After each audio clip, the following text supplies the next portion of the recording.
নমস্কার সবাইকে শারদীয় উৎসবের অসংখ্য অভিনন্দন এবং নমস্কার। আমি উত্তম আচার্যি।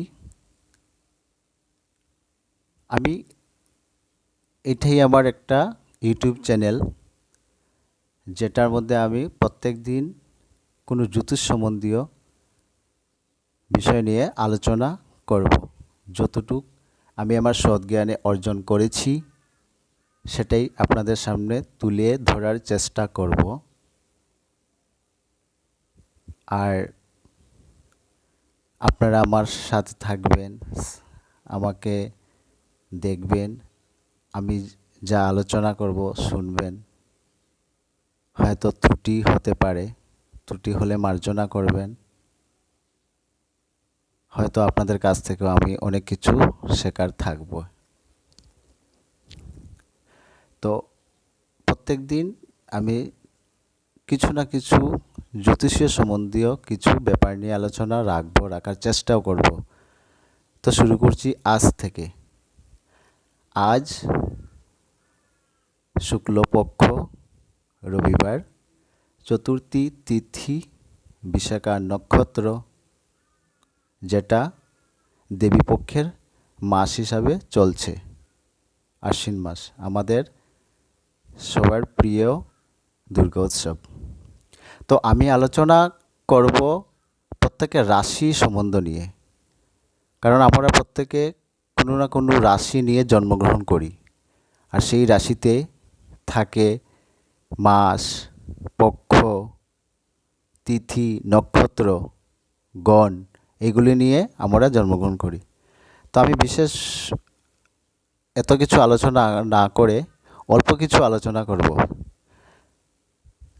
আমরা জাতক জাতিকেরা যারা আছি প্রত্যেকেই জন্মগ্রহণ করেছি। প্রত্যেকে যখন জন্মগ্রহণ করি তখন কোনো না কোনোভাবে সকল নক্ষত্র, গ্রহ, এগুলির সরাসরি একটা দৃষ্টি আমাদের উপর পড়ে, সেটা আপনারা সবাই জানেন। আর যেমন আলোচনা করব, আমি একদম প্রথম থেকে আলোচনা করার চেষ্টা করব অল্প অল্প করে। যেমন আমাদের রাশি হলো 12টা। 12টা রাশি যেমন হয়, 12টা লগ্ন তেমন হয়। যেমন 12টা রাশি: মেষ রাশি, বৃষ রাশি, মিথুন রাশি, কর্কট রাশি, সিংহ রাশি, কন্যা রাশি, তুলা রাশি, বৃশ্চিক রাশি, ধনু রাশি, মকর রাশি, কুম্ভ রাশি ও মীন রাশি। ঠিক তেমনি 12টা রাশি যেমন হয়, ঠিক তেমনি 12টা লগ্নও হয়। আবার সেই 12টা রাশির 27টা নক্ষত্র নিয়ে এই 12টা রাশি রয়েছে, আর 7টি গ্রহ। তো সেই 27টি নক্ষত্র এবং 7টি গ্রহ নিয়ে আমাদের জাতক চক্র তৈরি হয়। আর সেই জাতক চক্র আমাদের জন্মসময়ে যে যেমনভাবে জন্মগ্রহণ করছি সেই অনুযায়ী আমাদের ফলাফল আমরা জীবনে ভোগ করে থাকি।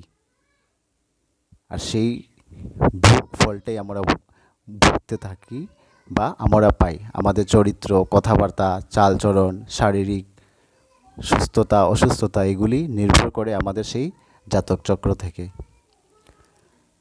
যেমন 12টা রাশির 7টা গ্রহ, 12টা রাশির 7টা গ্রহ,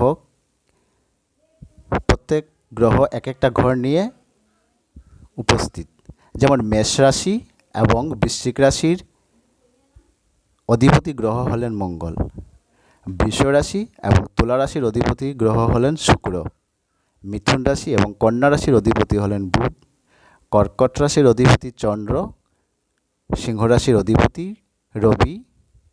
ধনু রাশি এবং মীন রাশির অধিপতি দেবগুরু বৃহস্পতি। মকর রাশি এবং কুম্ভ রাশির অধিপতি শনিদেব। তো প্রত্যেকের দুটো করে ঘর আছে, আবার রবি এবং চন্দ্রের একটি করে ঘর মাত্র। তো প্রত্যেকটা রাশি এভাবে 27টি নক্ষত্র এবং 7টি গ্রহ অকুপাই করে থাকে। আর সেই গ্রহ নক্ষত্রের উপরেই নির্ভর করে তাদের ফলাফলের উপর দিয়েই আমাদের জীবনচক্র চলে। সেই রাশির যেমন অনেকটা চরিত্র হয়, অনেকটা স্বভাব হয়, ব্যবসা, তারপর আমাদের লাইফস্টাইল, এগুলি এই রাশির উপর নির্ভর করে আমাদের চলে। তো আমি আজকে বিশেষ কিছু আলোচনা করব না, শুধু আজকে এতটুকুই আলোচনা করব। আর প্রত্যেক দিন কিছু না কিছু অল্প কিছু আলোচনা করার চেষ্টা করব। যদি আপনারা আমাকে সাপোর্ট করেন এবং আপনাদের আশীর্বাদ যদি থাকে, আমি কিছু না কিছু বলার চেষ্টা করব, দেখব যে আমার আপনাদের জীবনের সাথে মিলে কি না। আমি প্রত্যেকদিন কিছু না কিছু আলোচনা করব। আজ এতটুক বলেই আমি আমার আলোচনা শেষ করলাম। সবাই ভালো থাকবেন, সুস্থ থাকবেন এবং শারদীয়া উৎসবের অসংখ্য অভিনন্দন এবং নমস্কার। ধন্যবাদ সবাইকে।